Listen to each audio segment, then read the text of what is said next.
I decided to be good to my husband after thinking that his fault is also on me. Then is it okay to teach him what he does not know?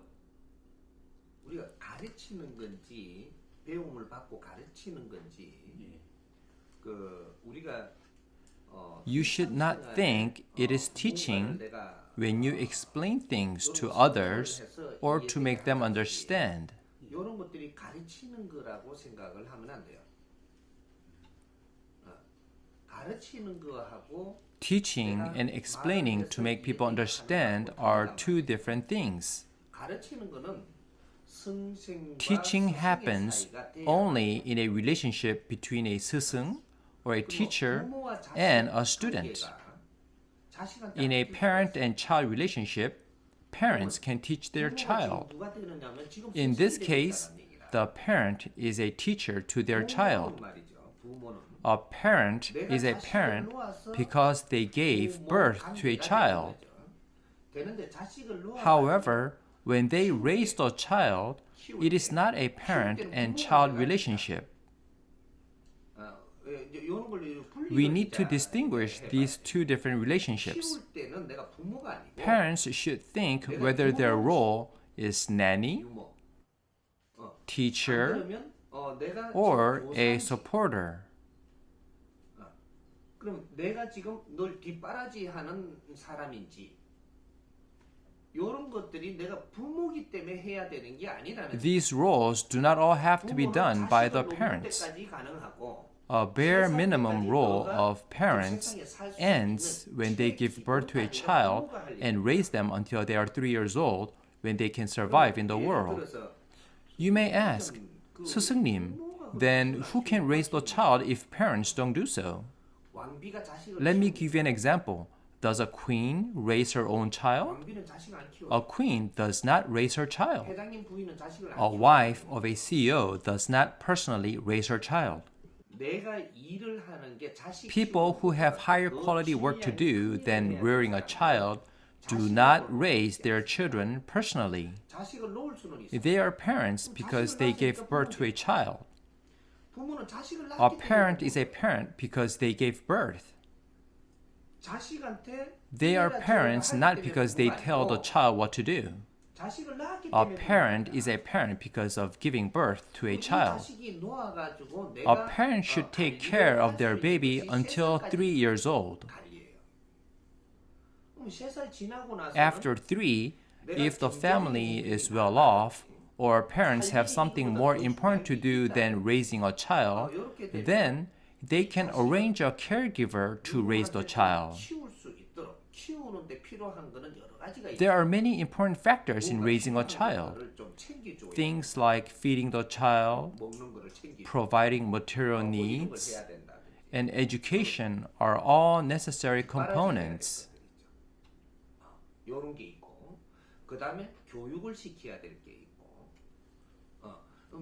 There are many other things that are necessary for rearing a child. Then who is in charge of doing these things?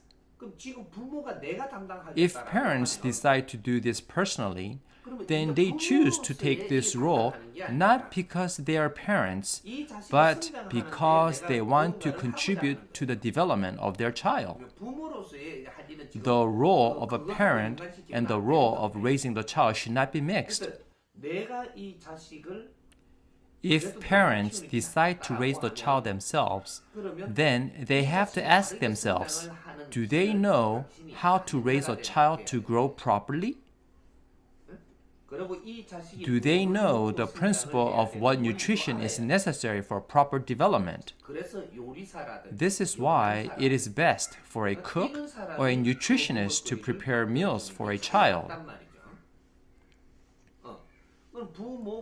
If parents can't cook very well and can't afford to hire a cook, then they have no choice but to cook themselves.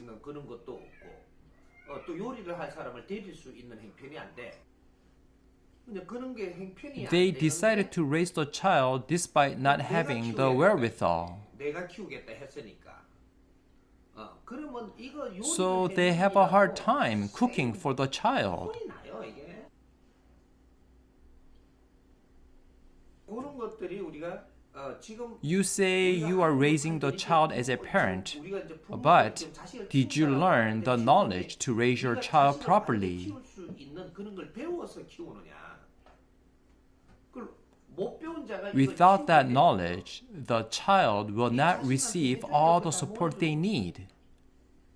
내가 데리고 있는 거죠. The parent is simply living together with the child. They are just feeding the child without the knowledge of what nutrition the child needs. They are also unable to support the child's mental growth. They have no knowledge of what kinds of foods fed in a certain way affect the nutrition in the body.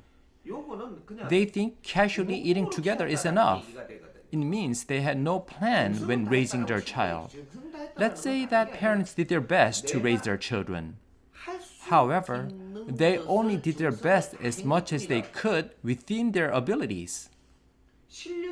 If they were competent, then they didn't have to try their best. They had to try their best because they lacked abilities. There is a difference between doing our best and having the right capability. Parents lament, I try my best in raising the child, but why is my child only that much successful? It's because an incompetent person did their best to raise the child, so the result is mediocrity.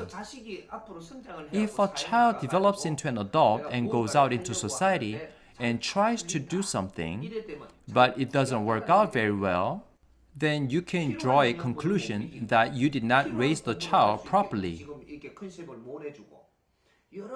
The parent raised the child without providing proper nutrition and a necessary study plan. The parents did not know what kind of society the child would face as one grows old enough to enter society. They also did not know what kind of people children would have to associate with as they grow up. As they raise the child without a plan, the child faces difficulties, unable to deal with the challenges.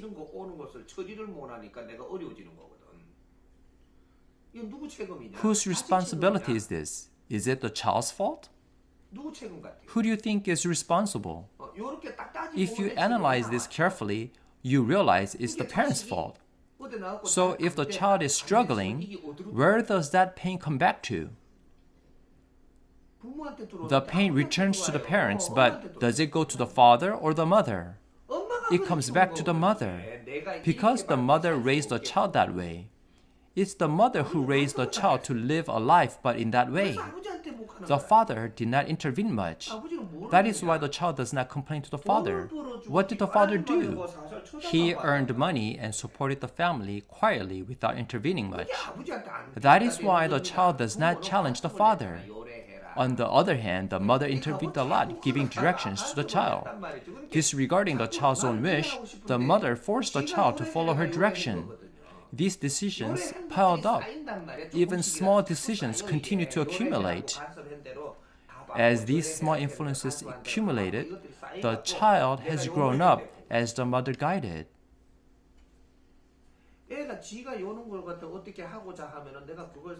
When a child wanted to do something in a certain way, the outcome would have been different if the mother had just observed and discussed the issue. The mother should have just discussed the matter but told the child to do it this way or do it that way. The mother led her child in a certain way, intervening with her own way of thinking, and the child didn't have a chance to develop his or her own way of thinking. Think about the time the mother grew up. If the child is 15, the mother had learned something that was 15 to 20 years ago. The mother is applying her outdated knowledge to the child living in the current era. She keeps telling the child what to do. She is teaching knowledge from 20 years ago to a child who needs current knowledge. If the mother teaches her child to grow up the way she grew up, the child will grow up falling behind with a 25 to 30-year gap in social development. Can the child handle the challenges society gives? No, they can't. That is why the young generation struggles in society. That is why we struggled. Due to parents' misguidance, the child grew up without learning important lessons, such as how to form relationships with people in society or how to manage relationships with people in their life. Children didn't learn properly because they followed their parents' direction without question. They joined society in that condition. Before stepping into society, they didn't have to form relationships. But after joining society, they have to associate with people. Many things occur through associations with people. You meet your spouse through these associations. Meeting your co-workers is a relationship. Everything begins with the people you meet in society.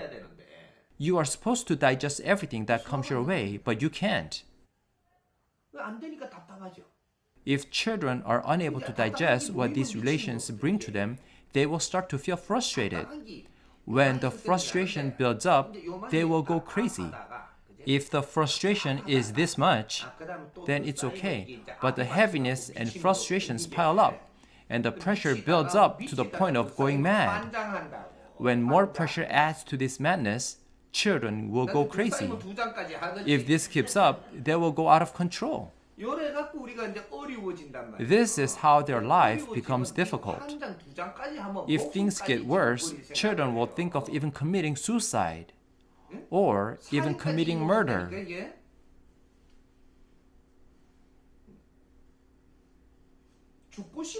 They feel like dying. When the frustration builds up and crosses a line, they feel like dying. They would rather die.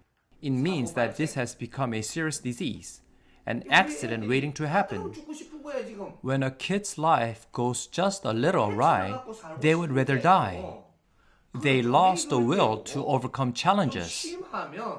They try to overcome the hardship when it is small, but they will consider killing themselves if it becomes unbearable.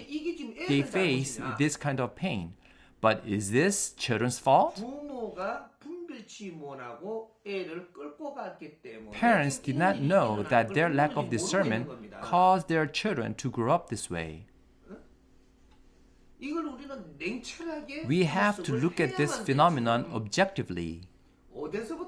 Where and how did this problem arise? We have to analyze this phenomenon objectively and understand the underlying principle behind it. Then we have to figure out what is that we have done wrong.